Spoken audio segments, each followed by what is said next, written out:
Hey everybody, Andrew Ainsworth Golf Academy here. As always, many thanks for tuning in, thanks for watching. Little comparison today, which I've been meaning to do for ages, but never got around to it, between the two Ping irons, the Ping I and the Ping G. I'm quite a big Ping fitting centre here at my academy. I do lots of fittings for Ping. And a guy the other day was in, he wasn't sure if he wanted the G or he wanted the I, and he wanted to hit both and do a comparison. So I thought I must do a video on that before I forget to do it. So let's just give you a little visual on both of these clubs.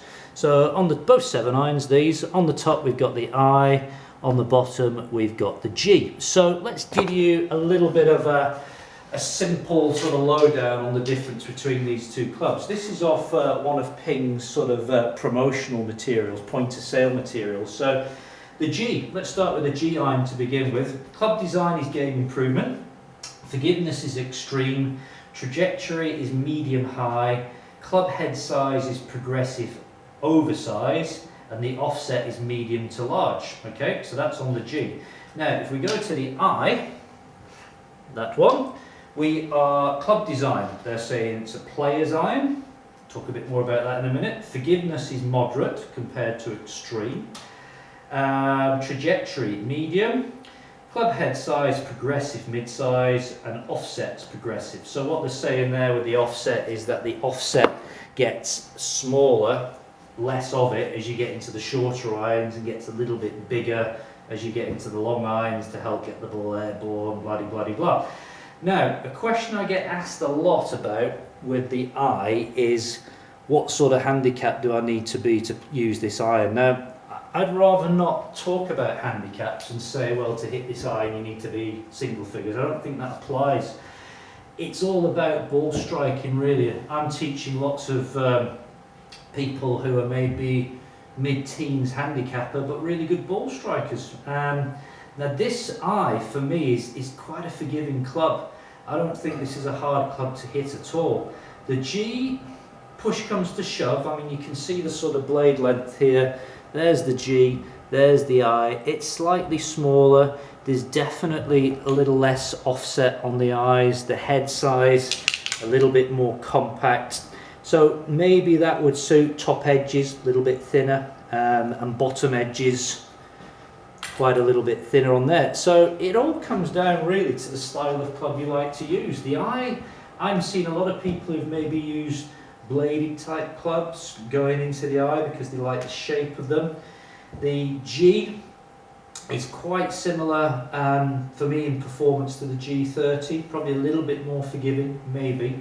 But what was interesting is when I got out on the GC2 and did a like-for-like comparison, talk to you about length. Both these clubs are the same length, exactly. And I did the test with the AWT stiff shaft in steel. AWT stands for Ascending Weight Technology. Shaft weights are different, slightly lighter in the long irons, getting progressively heavier as you get into the short irons. AWT's been used before by Ping, I think even going back to something like G10, so it's nothing new, that technology. They just haven't used it in the last few models. So AWT and stiff. Loft on the G, okay, is 30.5 degrees of loft. On the I, 32. So 1.5 degree difference. 1.5 degree weaker on the I than from the G. But what was interesting was the numbers I got off GC2.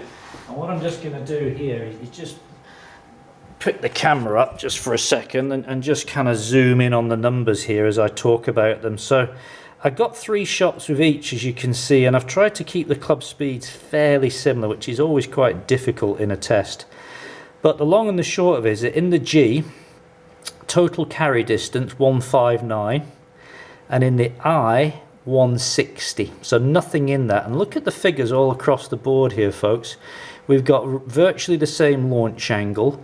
A little bit higher spin with the sorry, my machine's just my laptop just went, oh, my laptop's disappeared there, forgive me for 1 second. There we go, we're back. Slightly higher spin with the I, which can't really tell you why that might be. Well, yes, I can tell you why it might be, because we've got a little bit more loft on it, haven't we? So the backspin rate's a little bit higher. Peak height 29 yards, descent angles pretty much the same, and I've got 160 carry out of the eye. So let me just put you back on the stand here while I move back into position. So quite interesting little test that was. I expected the G to go quite a lot further than the I, but it didn't. And I'm again just looking at the carry distances here. Longest one I had was 162 carry. Longest I had with the I was 161. So even though it was a degree and a half stronger, I didn't hit the ball any further, which is quite intriguing. Can't really explain why that is. Don't know, to be quite frank. I would have expected it to go 4 or 5 yards further. Yeah, I don't know. Interesting to get your thoughts on that. So, both very good clubs, both quite specific clubs, very different. Definitely need to go and get a fitting with these clubs. You need to look at shaft flex, you need to look at length, you need to look at grip, you need to look at lie angles, all really important. So get an appointment with your local ping fitting centre and go and try these. But don't be put off by the eyes. Don't think of these as a hard to hit player's club in inverted commas, must be in low to mid single figures. Not the case. I think the eye will suit a lot of golfers. I would also maybe see as a possibility of blending the set together. Wouldn't be surprised to see some people maybe going with the G and the sort of maybe 4, 5, 6 iron, then moving into the eyes for the 7, 8, 9 wedge. So you could blend the set together, do like a hybrid set. That's not a bad call, is it? So there we go. Little comparison between the Ping I and the Ping G. Hope you enjoyed that. Any of you guys out there using the G and the I and got any comments to make, then I'd love to hear from you. So as always, thanks for watching. If you haven't subscribed to my channel, please do so. It was a pleasure. All the best.